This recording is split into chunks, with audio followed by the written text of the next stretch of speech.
फिर एक बार भारत की सरकार, भारतीय जनता पार्टी की दुर्भावना, केंद्र सरकार की तानाशाही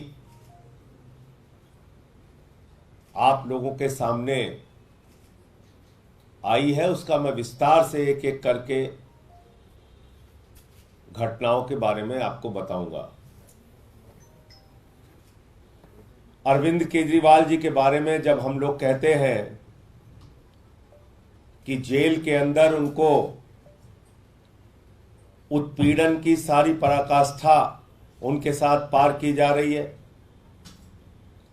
23 दिन तक उनको इंसुलिन नहीं दी जाती, उसके लिए कोर्ट कचहरी के चक्कर लगाने पड़ते हैं, उसके लिए तिहाड़ जेल के सामने दिल्ली की जनता प्रदर्शन करती है,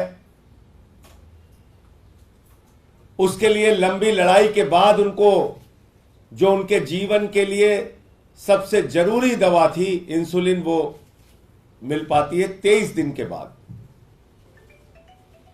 24 घंटे उनको सीसीटीवी की निगरानी में रखा जाता है। पीएमओ और एलजी ऑफिस 24 घंटे उनके ऊपर निगरानी रखते हैं। मुलाकात के मामले में जो सामान्य कैदियों के भी अधिकार हैं वो भी छीन लिए गए।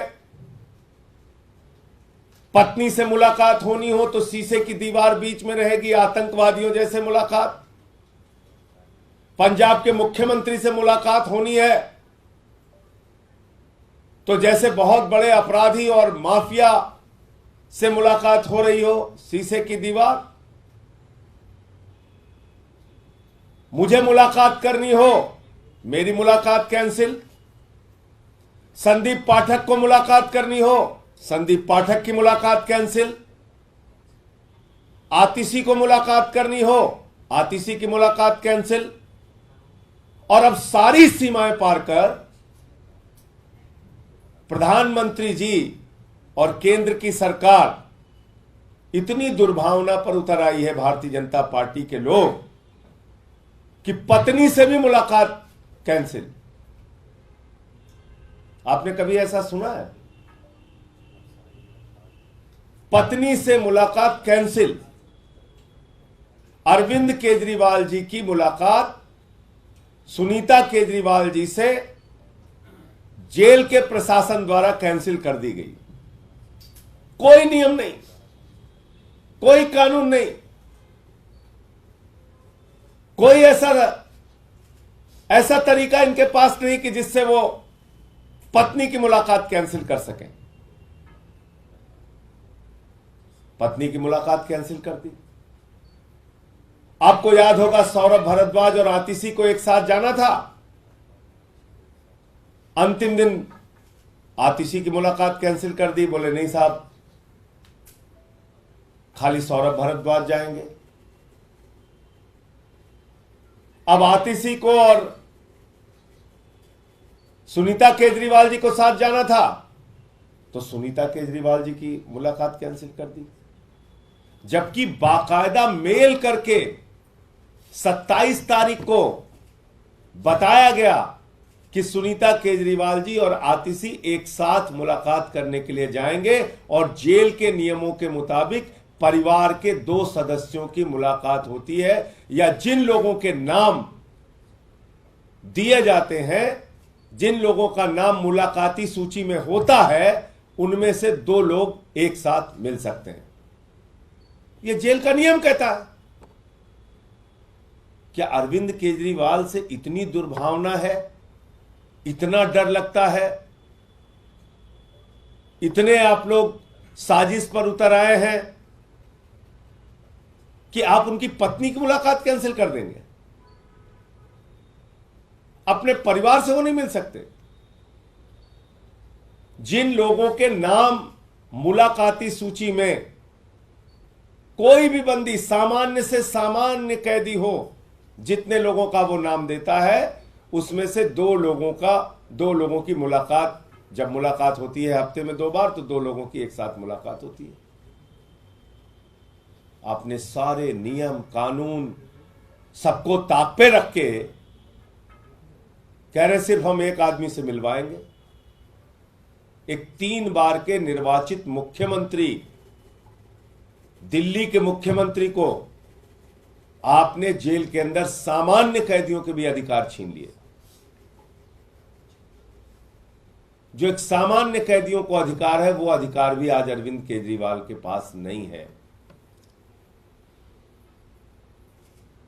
अगर उनकी पत्नी उनसे नहीं मिल सकती तो ऐसा तो अंग्रेजों के राज में भी नहीं हुआ।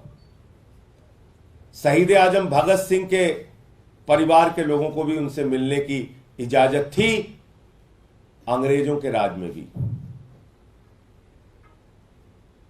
लेकिन ये तानाशाही का राज है, भाजपा का राज है, प्रधानमंत्री मोदी का राज है, जहां पर एक पत्नी को अपने पति से मुलाकात करने की इजाजत नहीं है, जहां पर एक पत्नी को अपने पति का हालचाल लेने की इजाजत नहीं है, जहां पर एक पत्नी को अपने पति के मिलकर परिवार के बारे में बताने की, पिता की, मां की, बच्चों की हालत बताने के बारे में इजाजत नहीं है। तो ये जानकारी आपके सामने देनी थी कि दुर्भावना और नफरत में देश के प्रधानमंत्री और उनकी पार्टी इतने आगे बढ़ गई है कि सारे नियम कानून को ताक पर रखकर जो अंग्रेजों के राज में नहीं हुआ वो भी इस राज में हो रहा है। सुनीता केजरीवाल जी की मुलाकात अरविंद केजरीवाल जी से कैंसिल कर दी गई है। सर, तिहाड़ जेल प्रशासन का इस पे रिप्लाई आया है। उन्होंने कहा है कि पहले आज आतिशी मिलने जा रही है, उसके भगवंत मान जी मिलेंगे। इन दोनों मुलाकातों के बाद सुनीता केजरीवाल जी को मिलने दिया जाएगा।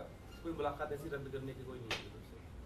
मुझे आप एक चीज बताइए, 27 तारीख को जब हमने इन्फॉर्म कर दिया कि आतिशी जी और सुनीता केजरीवाल जी मुलाकात करने जाएंगी, और जो सूची है मुलाकातियों की सूची है जो मुख्यमंत्री ने खुद दिया है, और किसी भी कैदी को देने का अधिकार होता है 10 लोगों का नाम, उसमें इन दोनों का नाम है, तो फिर किस आधार पे आपने कैंसिल कर दिया?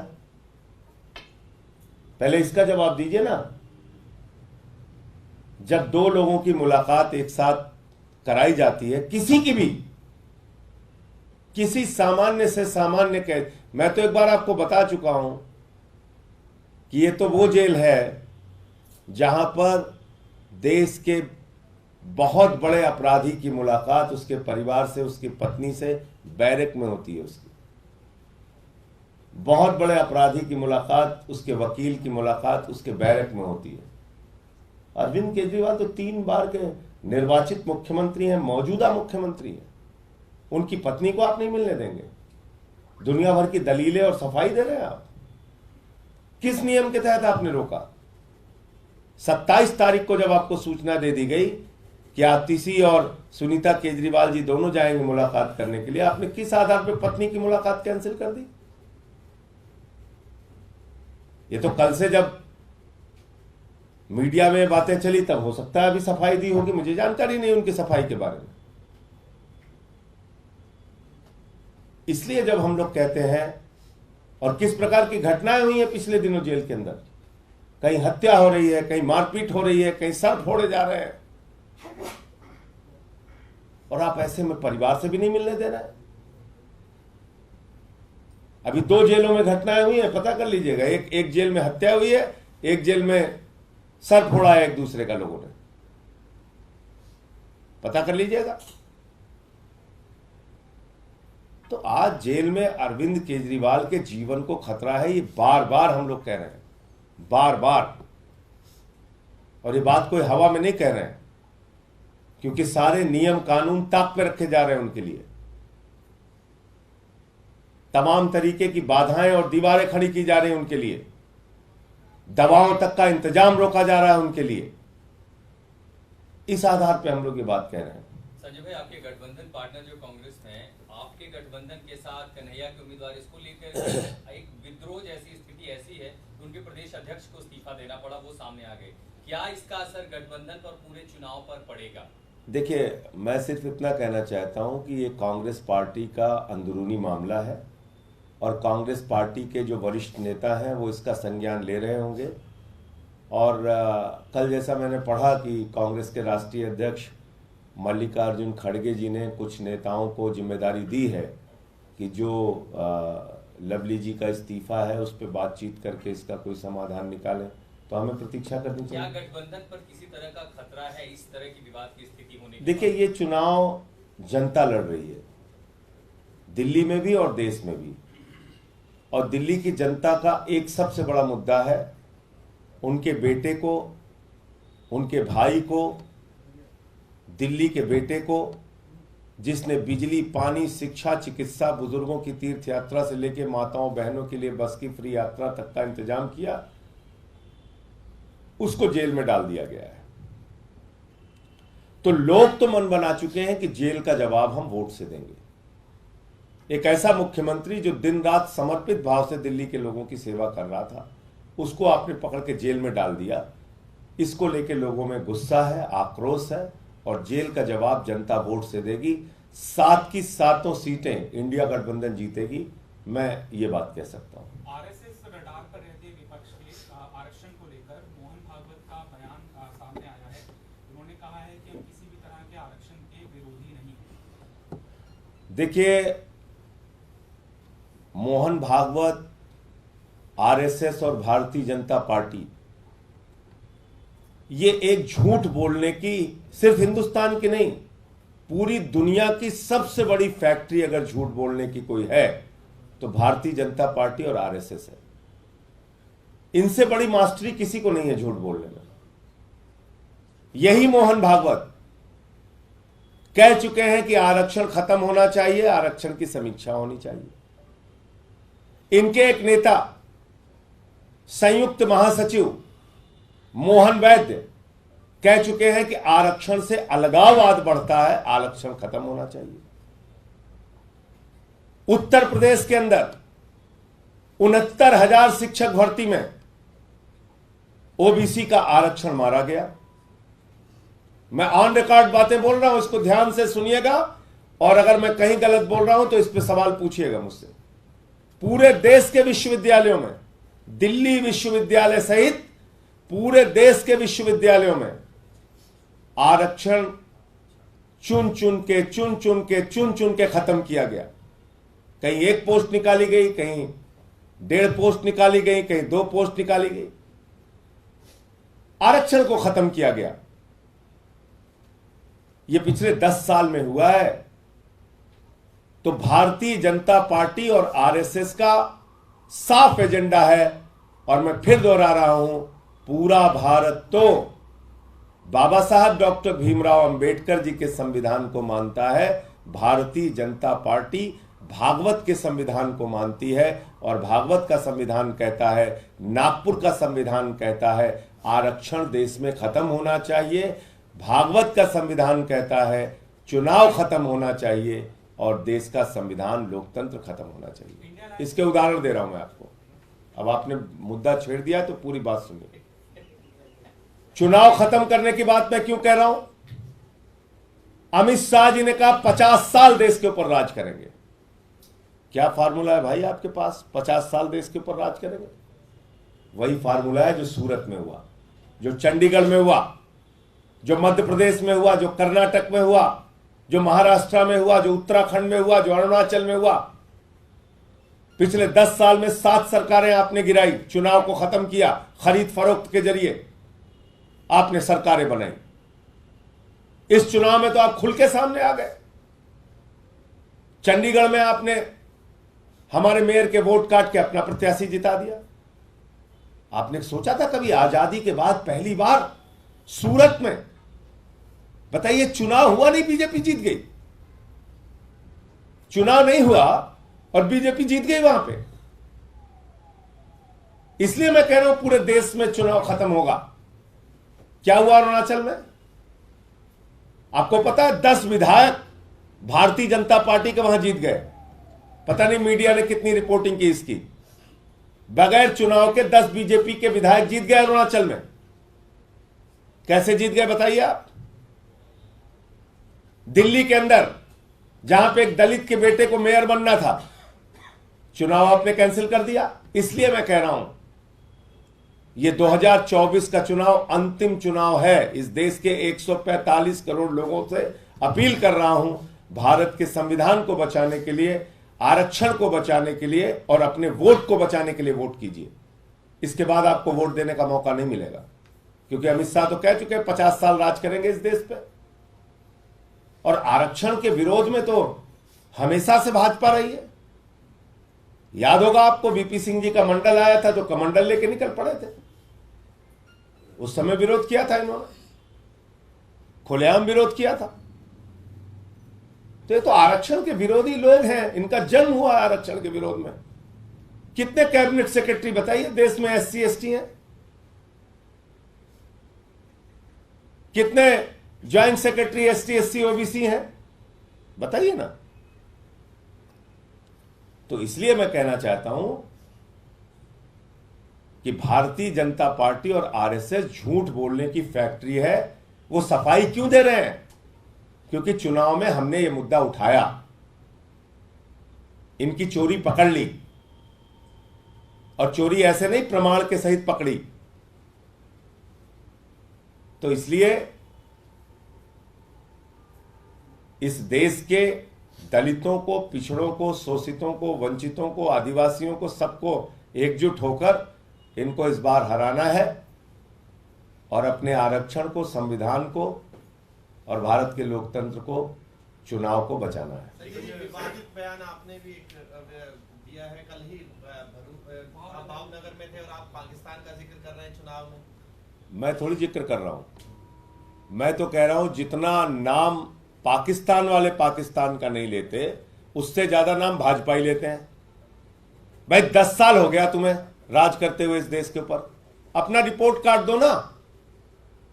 आप बिजली पे बताओ, पानी पे बताओ, रोजगार पे बताओ, महंगाई पे बताओ, किसानी पे बताओ, पक्के मकान पे बताओ, काला धन पे बताओ, क्या किया तुमने 10 साल में। तो मैंने ये कहा कि अगर हम लोगों को तो डर नहीं लगता पाकिस्तान से,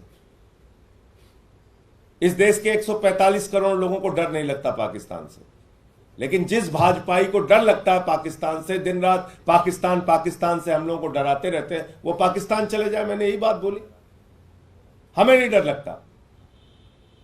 अगर भाजपाइयों को डर लगता है तो जाओ पाकिस्तान, वहीं रहो तुम, दिन रात पाकिस्तान पाकिस्तान गाते रहते हो। ये मैंने बोला। ये भी कहा जा रहा है कि जो आरक्षण को लेकर गलत चीजें प्रचारित की जा रही हैं, जिसमें गृह मंत्री का एक वीडियो भी कहा गया है, एफआईआर होंगी पूरे देश भर में, और आप भी। गृह मंत्री के वीडियो के बारे में मुझे जानकारी नहीं है। मैंने जो वीडियो यहां आपके लोगों के सामने दिखाया था, बोलिए फिर से दिखा दूं। मोहन भागवत ने क्या कहा है, मोहन वैद्य ने क्या कहा है, क्या कहा, क्या हुआ उत्तर प्रदेश में 69,000 शिक्षक भर्ती में, क्या हुआ देश के विश्वविद्यालयों में, आप बोलिए उसका आंकड़ा जो मैं आपके सामने रख सकता हूं, प्रमाण के सहित रख देता हूं। पूछ लीजिए कितने cabinet secretary ST SC OBC हैं, पूछ लीजिए कितने joint secretary ST SC OBC हैं, तमाम सत्ता प्रतिष्ठानों पे आपने किसको बिठा रखा है। तो इसलिए मैं फिर दोहरा रहा हूं, भारतीय जनता पार्टी और आरएसएस झूठ बोलने की फैक्ट्री है। इनकी बातों पे यकीन मत कीजिए। आज वो सफाई सिर्फ इसलिए दे रहे हैं कि चुनाव है और हमने उनकी चोरी पकड़ ली है। 100% संविधान खत्म करेंगे, चुनाव खत्म करेंगे, आरक्षण खत्म करेंगे, 100%। सूरत हो गया, अरुणाचल हो गया, चंडीगढ़ हो गया, 6-7 राज्यों में सरकारें गिरा दी, तो साफ है चुनाव खत्म करना है इनको। अमित शाह तो कह ही रहे हैं कि 50 साल राज करेंगे इस देश पे। धन्यवाद। अक्सर संजय जी आरोप लगते हैं कि सत्तारूढ़ दल पाकिस्तान की एंट्री कराता है। इस बार ऐसा लग रहा है विपक्ष पाकिस्तान के चुनाव में सत्तारूढ़ दल ही एंट्री कराता है, सत्तारूढ़ दल ही एंट्री कराता है। बार बार वो लोग हिंदुस्तान पाकिस्तान करते हैं चुनाव में, सबकी एंट्री कराते हैं, वो मुद्दों की एंट्री नहीं कराते। बस इस बार हम मुद्दों की एंट्री करा रहे हैं। हमें नहीं सुनना है सब बकवास, हमको मुद्दों की बात करनी है। एजुकेशन पे, हेल्थ पे, बिजली पे, पानी पे, बेरोजगारी के सवाल पे, महंगाई के सवाल पे, इस पे बात करो। संजय जी, लवली कांग्रेस का अंदरूनी मामला हो सकता है, लेकिन उन्होंने इस्तीफा दिया, उसमें कारण पूरी तरीके से आम आदमी पार्टी को बताया कि नीतियों पर सवाल उठाया, प्रोपेगेंडा बताया है और कहा कि सीधा डिस्ट्रिक्ट के समय में जो व्यवस्था थी उससे वर्ष अभी कंडीशन है। नहीं, ये आम आदमी पार्टी से तालमेल, देखिए मैं कोई झूठी बात नहीं करूंगा, और जिस आदमी की जो अच्छाई बुराई होती है उसको मानना चाहिए कैमरे के सामने भी। मैं जिम्मेदारी से कह रहा हूं, आम आदमी पार्टी से समझौता कराने में लवली जी की बहुत महत्वपूर्ण भूमिका रही है। अब किस कारण से अभी वो बोल रहे हैं मैं नहीं जानता, तो इसका श्रेय उनको भी जाता है। मैं तो उनको धन्यवाद दूंगा कि इंडिया गठबंधन को यहां पर बनाने में उनकी महत्वपूर्ण भूमिका रही है, और मैं उनको इस बात के लिए भी धन्यवाद दूंगा कि मुख्यमंत्री की जब गिरफ्तारी हुई थी सबसे पहले पहुंचने वाले नेताओं में वो थे। अब वो किस कारण से बात बोल रहे हैं वो तो वही बता सकते हैं। परिवर्तन क्यों हुआ, क्यों लग रहा है? अब मैं इसमें कोई टिप्पणी नहीं करूंगा।